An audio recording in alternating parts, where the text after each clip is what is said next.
కార్యక్రమం పూర్తవులే. దయచేసి వెళ్ళకుండండి, దయచేసి వెళ్ళకుండండి.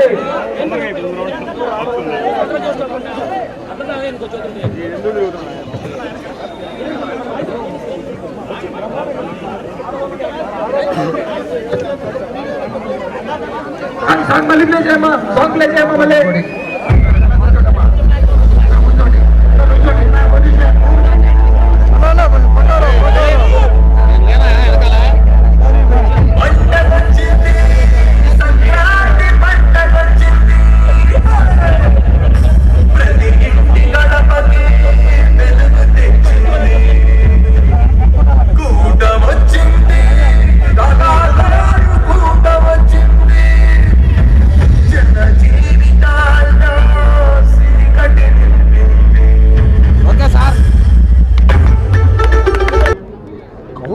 గవర్నమెంట్లో జరుగుతున్న అన్యాయాలను, అక్రమాలను, వాళ్ళు ఇచ్చిన తీరుని ఒక 5 నిమిషాల పాటలో చేసాం. దానిలో విజయవంతం అయ్యామని అనుకుంటున్నాను. సంక్రాంతి సంబరాల సందర్భంగా ఆ పాటకు నృత్యం చేస్తూ జనంలోకి తీసుకువెళ్ళాలని నేను అభిప్రాయపడ్డాను. ఒక 2 నెలల నుంచి దీన్ని ప్రిపేర్ చేశాం. ఆ పాటను ఇప్పుడు ప్రదర్శించాం. ఇది పొలిటికల్ సెటైరిక్ సాంగ్, క్రిటిసిజం. దీనిలో హద్దులు మీరిన క్రిటిసిజం ఏమి లేదు. క్రిటిసిజం ఉందో లేదో తెలుగు ప్రజలు అర్థం చేసుకుంటారు. నేను చెప్పేవన్నీ పచ్చి వాస్తవాలు దానిలో ఇమిడ్చినవి. ఆ వాస్తవాలను ప్రజలు ఇవాళ కాకపోతే రేపు గ్రహిస్తారు. ఈ కూటమి ప్రభుత్వాన్ని కూలుస్తారు.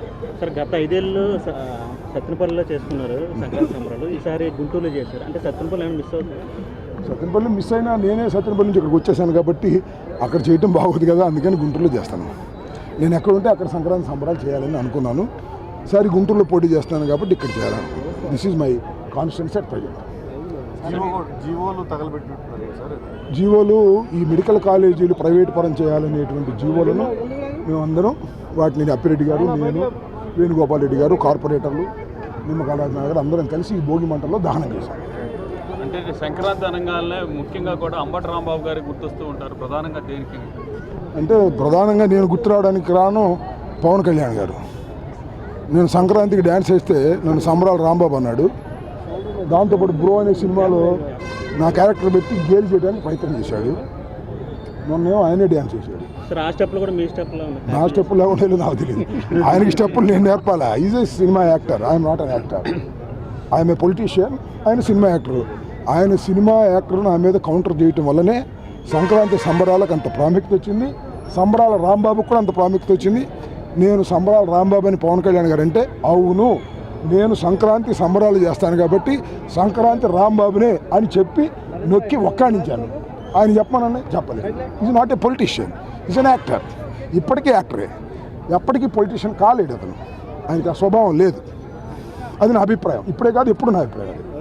సంక్రాంతి సందర్భంగా ఏపీ ప్రజలకు ఏం చెప్పాను ఇందాక, ఈ కూటమిని కోల్చడం ఇప్పుడు ఇస్తే తొందరలో కూటమిని కోల్చడం తప్ప సంక్రాంతి చూడండి సార్ ఎంత ఇబ్బంది పడుతున్నారు ప్రజలు.